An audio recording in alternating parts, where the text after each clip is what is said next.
All right, 3 assassination attempts against the President of the United States. This happened in 2 years. And Democrats, they think they figured out what the problem is.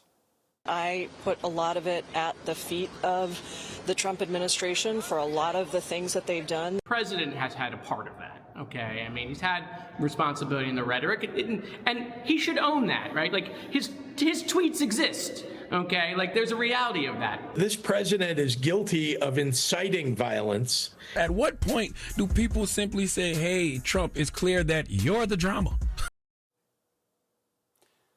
So they're victim blaming President Trump.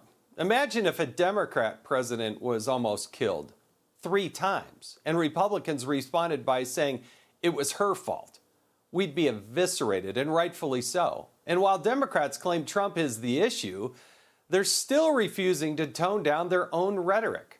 The biggest offender, perhaps, is Hakeem Jeffries, who doubled down on his maximum warfare comments. I stand by it. You can continue to criticize me for it. I don't give a damn about your criticism. When you compare the Trump administration to the rise of Nazis. What I was talking about was the fact that a constitutional republic was torn apart in 53 days in Germany in the 1930s, and that we need to watch out for that in this country.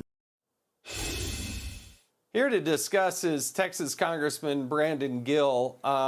Look, there's some effort, Congressman, by those in the media that it's a both-sidesism, that it's, both sides are doing it. But how do you see it? Well, of course, the media and Democrats want to claim that this is a both sides issue. They did the same thing after Charlie Kirk was murdered. They've done it every time there's been an assassination attempt against President Trump, but that is simply not true. I mean, there was a poll done just a few months ago by YouGov that found that 25% of survey respondents who identify as very liberal believe that political violence can be justified. That number is only 3% of those who identify as very conservative. If you ask, do you believe that it's okay to celebrate the death of a political opponent? 24% of those who identify as very liberal say yes. That number is only 4% for very conservatives. Now, that should be 0 for everybody, and we ought to be able to all agree on that. But the idea that this is a both sides issue is simply not true. This is an issue that we're seeing predominantly from the political left in the United States, and that's why you've seen multiple high-profile assassinations or assassination attempts against conservatives. The left, they keep, spreading these conspiracy theories. Have a look at this. Something seems too perfect. People, they don't believe in it.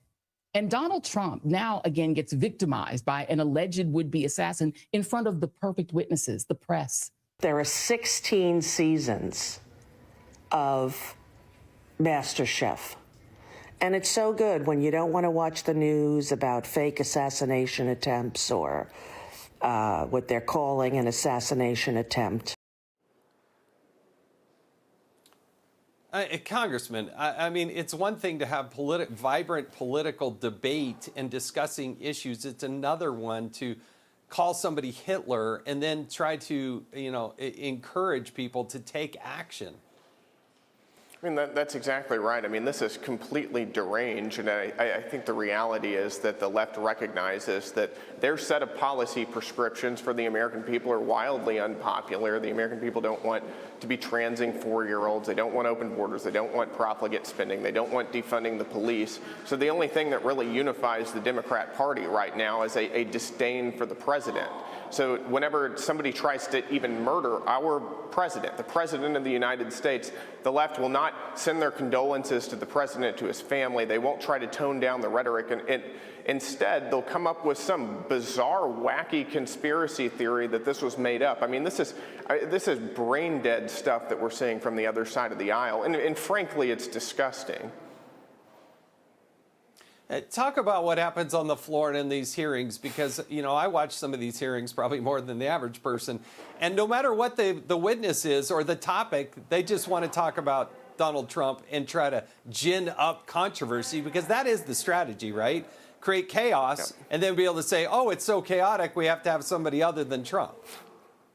I mean, that's exactly what it is. And we hear this stuff every single day on the committees that I sit on. I mean, I was in a hearing today on the FACE Act, and instead of talking about the FACE Act and how it's been weaponized against pro-lifers, Democrats wanted to talk about other ways that they could figure out to bash the president or talk about January 6th or something like that. I hear every day in the Judiciary Committee about Democrats referring to Republicans and the president as Nazis or as Hitler, referring to ICE as the Gestapo. I mean, this is a daily occurrence right now. There's no substance coming from the other side. It is pure vitriolic hatred. Quickly, Congressman, you're on the Oversight Committee. Congressman Comer has talked about the briefings coming up, and we're going to talk to him about what's going on with the Secret Service. But what are your concerns? How do you read what's going on with the Secret Service right now from your vantage point? Well, I think there's still several unanswered questions there. We're going to get to the bottom of that on the Oversight Committee. Chairman Comer's done a phenomenal job of making sure that we're on top of this, on top of several issues that are important to the American people so that we can provide real oversight. So I'll leave it at there's a lot of unanswered questions right now that I think the American people would like to know.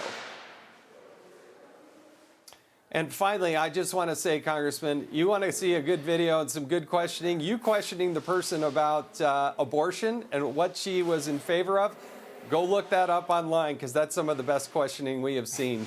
Congressman Brandon Gill of Texas, truly do appreciate you joining us tonight on the Ingraham Angle. Thank you. Be sure to like and subscribe for all the Fox News latest on YouTube and catch full shows streaming now on Fox One.